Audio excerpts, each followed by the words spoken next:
Selamat pagi, Salam. Kalau kita baca dalam Yohanes 3:16 dikatakan, karena begitu besar kasih Allah akan dunia ini, sehingga dia mengaruniakan anaknya yang tunggal. Kita perhatikan yang Allah karuniakan anaknya. Dia rela menyerahkan anaknya untuk mendapatkan anak.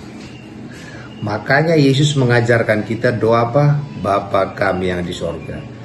Di perjanjian lama, hubungan kita dengan Tuhan banyak seperti hubungan bos dengan karyawan. Sehingga dalam Ulangan dikatakan, jika engkau baik-baik, maka engkau diberkati. Tapi jika engkau tidak baik-baik melawan firman Tuhan, kutuk. Itu antara requirement dan upah. Itu yang terjadi pada saat itu.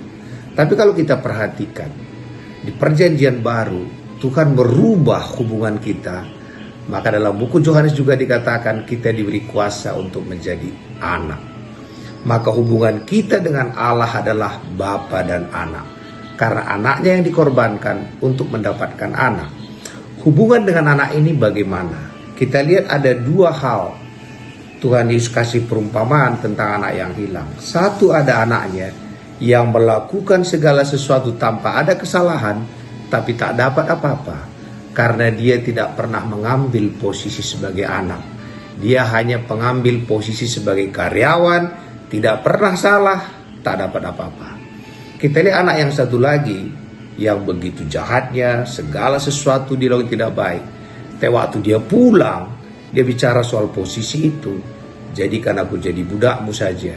Dan Tuhan tidak pernah mau dibuatnya dia tetap jadi posisi anak.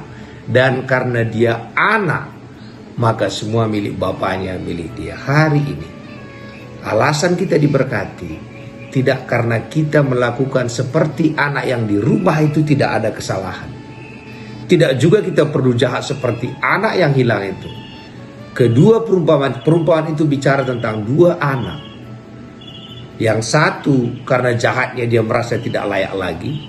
Yang satunya karena baiknya dia merasa tidak perlu menjadi anak. Hari ini Tuhan ingatkan kepada kita, karena kita anak. Baik kita baik atau kita jahat. Tidak karena perbuatan baik kita. Tidak juga karena perbuatan jahat kita. Kita diberkati atau tidak diberkati. Karena kita anak. Maka warisan Bapa kita milik kita. Tidak peduli kita baik atau kita jahat. Warisannya milik kita. Kecuali kita seperti anak yang di rumah itu.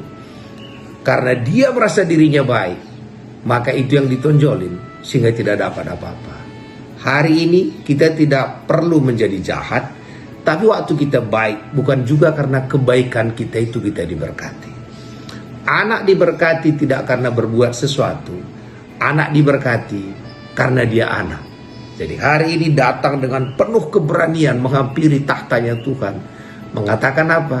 Karena aku anakmu Tuhan, maka aku berhak mendapat ahli waris.